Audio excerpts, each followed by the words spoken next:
जय श्री कृष्ण दोस्तों, आप सभी को हिंदू धर्म के महापर्व दीपावली की बहुत बहुत बधाइयाँ।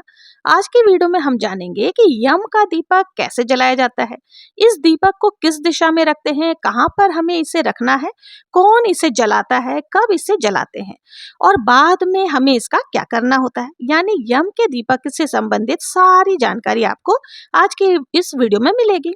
तो देखिए, यम का दीपक धनतेरस के दिन जलाया जाता है। ज्यादातर घरों में धनतेरस के दिन ही यम का दीपक प्रज्वलित की जाती है। कुछ लोग छोटी दीपावली के दिन यानी नरक चतुर्दशी के दिन भी यम का दीपक जलाते हैं। तो आप धनतेरस के दिन जला सकते हैं। अगर आपके यहाँ पर छोटी दिवाली के दिन जलाया जाता है तो छोटी दिवाली के दिन आप जला लीजिएगा।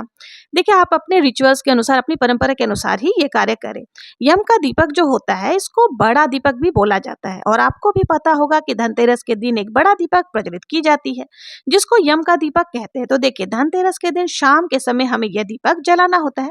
शाम को जब आपका खाना पीना हो जाए, घर का सारा कार्य हो जाए, घर के सभी मेंबर घर के अंदर आ जाए, उसके बाद यह दीपक प्रज्वलित की जाती है। तो देखिए, घर में जो सबसे बड़ी महिला होती है वो इस दीपक को जलाती है। आपके घर में जो भी सबसे बड़ी महिला हो वही इस दीपक को जलाएंगी। इस दीपक को घर के अंदर जलाया जाता है और जला के पूजा करके फिर इसको बाहर रखा जाता है। तो देखिए, हम ये दीपक कैसे जलाएंगे। आप अपने घर के आंगन में, आप अपने घर के पूजा घर में या जहां भी खुली जगह आपको मिले वहां बैठकर इस दीपक को जला सकते हैं। तो क्या करना है, पहले हम रंगोली बनाएंगे। आप देखिए, चौक पूर सकते हैं, रंगोली बना सकते हैं। कुछ भी नहीं आता है तो आप मेरी तरह स्वास्तिक भी बना सकते हैं। तो मैंने यहाँ पर स्वास्तिक बना लिया है क्योंकि देखिए, स्वास्तिक बहुत ही शुभ चिन्ह होता है।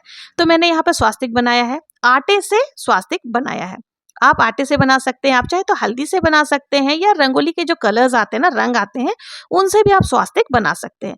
तो यहाँ पर हमने सबसे पहले स्वास्तिक बना ली है। स्वास्तिक बनाने के बाद फिर उसके बाद हमें क्या करना है, एक ऊपर प्लेट लेना है। कोई भी पात्र आप ले सकते हैं, लेकिन आपको पूजा वाला ही प्लेट लेना है और वो प्लेट इसके ऊपर रख लेंगे। आप चाहें तो प्लेट में अनाज भी रख सकते हैं या आप चाहें तो सिर्फ प्लेट ले सकते हैं।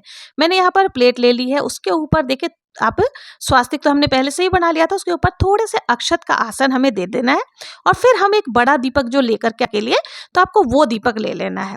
आप चाहे तो चौमुखी दिया ले सकते हैं या देखिए, मैंने यहाँ पे चौमुखी दिया लिया है, या फिर देखिए आप सिंपल दीपक जो होता है वो भी ले सकते हैं, या देखिए कई स्थानों पर गोबर से भी दीपक बनाए जाते हैं या फिर आटे से भी चौमुखी दिया बनाया जाता है। इस प्रकार से देखिए, आटे से चौमुखी दिया बनाया जाता है। आटा थोड़ा सख्त लगाएंगे, नहीं तो ये ढुलक सकती है। और देखिए, गोबर से जिनके यहाँ बनाया जाता है तो वो सुबह ही गोबर से बना करके धूप में रख दे ताकि वो अच्छी तरीके से सूख जाए। तो आपके यहाँ जैसी परंपरा है उस हिसाब से आपको करना है। फिर हमें क्या करना है, यहाँ पर देखिए, लेकिन आटा से अगर दीपक बनाएंगे तो उस आटे में नमक नहीं डालना है। थोड़ा टाइट आटा गूंदिएगा तो अच्छे से दीपक तैयार हो जाता है। मेरे पास यहाँ पर मिट्टी का दीपक हमने लिया है, चौमुखी दीपक लिया है। दिवाली के आसपास देखिए, ये बहुत ही आसानी से कुम्हारों के यहाँ मिट्टी के दीपक मिल जाते हैं। तो अब हमें बाती लगानी है। तो देखिए, आप चाहें तो 4 बातियां बना सकते हैं या 2 बातियां लंबी लंबी बनाकर उनको आप 4 दिशाओं में, यानी चारों दिशाओं में लगा सकते हैं। तो यहाँ पर मैं लंबी लंबी 2 बातियां बना लूंगी। रुई से हमें ये बातियां बनानी है, यानी कॉटन की बातियां होगी। इस तरह से हम बाती बना करके रखेंगे। तो देखिए, इस तरह से हमने 2 बातियां रखी, इसको क्रॉस करते हुए रख लेना ताकि ये चारों तरफ इसकी बातियों का मुख हो जाए। अब हमें क्या करना है, इसके बाद यम के दीपक में हमेशा सरसों का तेल डाला जाता है। तो इससे हमें सरसों का तेल डालना है। तेल आपको पूरा भर करके डालना है ताकि जितनी देर जले तो अच्छा है, क्योंकि जहां तक हो सके पूरी रात जलना चाहिए। तो आप इसको पूरा भर ले। दीपक को हमने भर लिया, उसके बाद हमें दीपक का पूजन करना है। सबसे पहले अब हमें दीपक प्रज्वलित करना है। देखिए, चारों तरफ से दीपक को प्रज्वलित करना ज्यादा श्रेष्ठ रहता है। देखिए, हम यम के निमित्त दीपदान करते हैं, इससे अर्थ, धर्म, काम और मोक्ष चारों पदार्थों की प्राप्ति हो जाती है। चारों दिशाओं से यमराज हमारी रक्षा करते हैं और किसी भी प्रकार की परेशानी किसी भी दिशा से आ रही हो तो उससे भी यमराज हमारी रक्षा करते हैं। परिवार में कोई बंधन है या फिर पूर्व जन्म के कर्मों के कोई बंधन हो सकते हैं, तो चौमुखी दीपदान करने से सभी प्रकार के बंधनों से मुक्ति मिल जाती है, चारों दिशाएं प्रकाशित हो जाती है। तो इसलिए चौमुखी दीपक हमें प्रज्वलित करना चाहिए। उसके बाद हमें जो है ना दीपक की रोली लगा करके पूजन करनी है। तो अक्षत रोली का तिलक आपको लगा देना है और फिर थोड़े से अक्षत जरूर से आप समर्पित करें, ध्यान रखें अक्षत टूटे फूटे नहीं होना चाहिए। तो इस तरह से हमारी तिलक जो है वो पूर्ण हो जाएगी। तो इस तरह से हमारे दीपक का पूजन हो जाएगा। अगर आपके पास फूल है तो पुष्प आप चढ़ा सकते हैं, कोई सा भी फूल आप चढ़ा सकते हैं। अगर फूल नहीं है तो बिना फूलों के भी पूजन कर सकते हैं। यम का दीपक आप जला सकते हैं। अब देखिए मेरे पास फूल थे तो मैंने चढ़ा दिया है। यमराज के लिए यह दीपक जलाया जाता है, यह यम का दीपक होता है। लेकिन लक्ष्मी जी का पूजन भी दिवाली में हर पूजा में किया जाता है। तो लक्ष्मी जी के नाम की हम एक कौड़ी इसमें डाल देंगे। एक सिक्का भी आप डाल सकते हैं, कौड़ी और सिक्का आप जरूर से डालें। कौड़ी ना हो तो सिर्फ सिक्का भी डाल सकते हैं। भोग के रूप में यहाँ पर थोड़े से खील हमें इसके अंदर डाल देना है। उसके बाद घर के जितने भी सदस्य हैं इस दीपक की परिक्रमा करेंगे और सिक्का चढ़ाते चले जाएंगे। आप सिक्का कितना भी ले सकते हैं। एक परिक्रमा करेंगे तो एक सिक्का आपको चढ़ा देना है। तो इस प्रकार से सभी अपने नाम का सिक्का यहाँ पर चढ़ा देंगे। अगर घर का कोई सदस्य घर से दूर रहता हो तो उसके नाम का सिक्का भी आप स्वयं भी चढ़ा सकते हैं। तो यहाँ पर हमने सभी के नाम की जो सिक्का है घुमा घुमा करके परिक्रमा लगा करके चढ़ा दिया है। अब सारा जब हम लोग सब कुछ कर देते हैं तो इन सारा सामान को जो है ना घर पर नहीं रखा जाता। यम के दीपक का जो भी सामान है वो सारा सामान हमें दान करना होता है। तो जितने सदस्य उतने नाम के सिक्के हमने यहाँ चढ़ा दिए। उसके बाद अपने हाथ में थोड़ा सा जल लेकर के इसके ऊपर से 2 बार हमें आचमन कर देना है, यानी जल छोड़ देना है। इस तरह से आपको घुमा करके दीपक को मिनस लेंगे। तो इस तरह से घर के अंदर ही हमें ये दीपक को प्रज्वलित कर लेनी है। इसके बाद पूजा हमने कर ली है। अब इस तरह से पूजा करने के बाद अब हमें हाथ जोड़ करके यम देवता से प्रार्थना करनी है और इस प्रकार से इस मंत्र का उच्चारण करना है।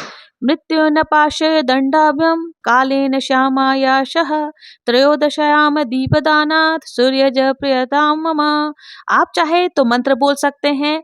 मैं यहाँ स्क्रीन पर मंत्र लगा दूंगी और अगर मंत्र नहीं बोल सकते तो हिंदी में इसका अर्थ आप बोल सकते हैं।